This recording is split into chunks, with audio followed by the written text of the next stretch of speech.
Troisième question. Que pensez-vous des travaux d'Étienne Chouard sur le RIC et des attaques de nombreux journalistes dans les grands médias à son encontre? On me demandait ce que je pensais d'Étienne Chouard.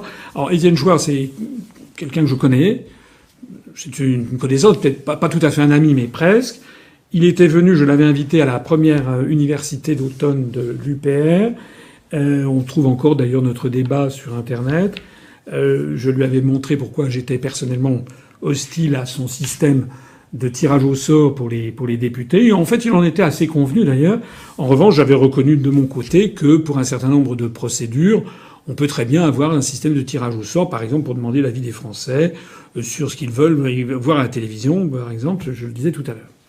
Moi, je trouve qu'Étienne Chouard, je le connais un petit peu, pas très bien, mais je l'ai quand même souvent rencontré. C'est quand même quelqu'un qui est, je crois, scrupuleux, un intellectuel scrupuleux, honnête. Je crois savoir qu'il a dit du bien de moi, donc je m'en félicite. Il a bien compris que le problème numéro un, c'est quand même le problème de l'Union européenne, de notre appartenance. Lui, son angle d'approche, sa pensée personnelle, il réfléchit depuis longtemps aux questions de démocratie, comment essayer de mieux aboutir à l'idéal démocratique. Parfois, il y a vraiment des idées chez lui que je trouve tout à fait intéressantes. Évidemment, je vais faire des petits bémols, des petites critiques. Je trouve parfois que ça verse un petit peu dans l'angélisme ou dans l'idéalisme et que ça n'est pas toujours, à mon avis, d'une application pratique. Mais enfin, il a quand même, et ça, il faut lui rendre hommage, beaucoup fait avancer le débat. Alors moi, j'ai vu, effectivement, il y a des polémiques parce qu'il a, je sais pas quoi, on lui reproche d'avoir parlé ici ou là. Moi, je suis fatigué de tout ça.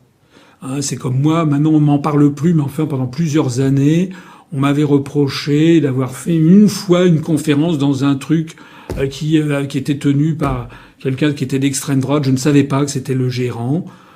Donc à partir de ce moment-là, les gens ils disaient voilà, on me l'a encore reproché l'année dernière pendant la présidentielle, vous êtes d'extrême droite parce que vous avez parlé le 28 février à 3h12 du matin chez quelqu'un d'extrême droite. Non, ça va bien ce genre de procès d'intention.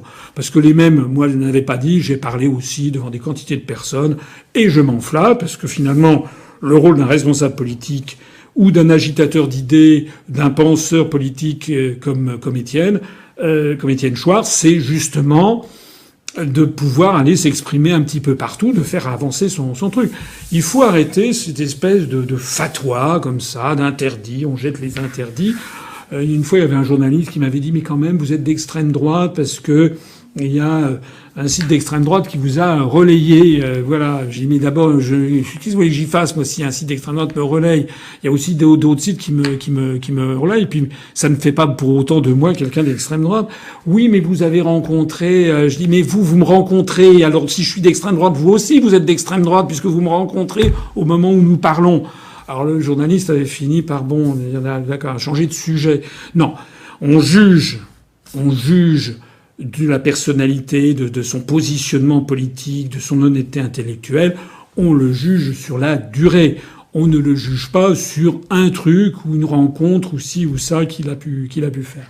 Voilà ce que je voulais dire sur Étienne Chouard. Je suis encore une fois, si j'avais un souhait à formuler à Étienne Chouard, c'est que il se prononce plus souvent, enfin qu'il affirme plus souvent, il l'a déjà dit, hein, mais plus souvent qu'il ne le dit, la nécessité absolue d'avancer la sortie de l'Union européenne en même temps que des avancées en matière de référendum d'initiative populaire. Sinon, là, à partir de ce moment-là, on sera d'accord sur 95% des choses.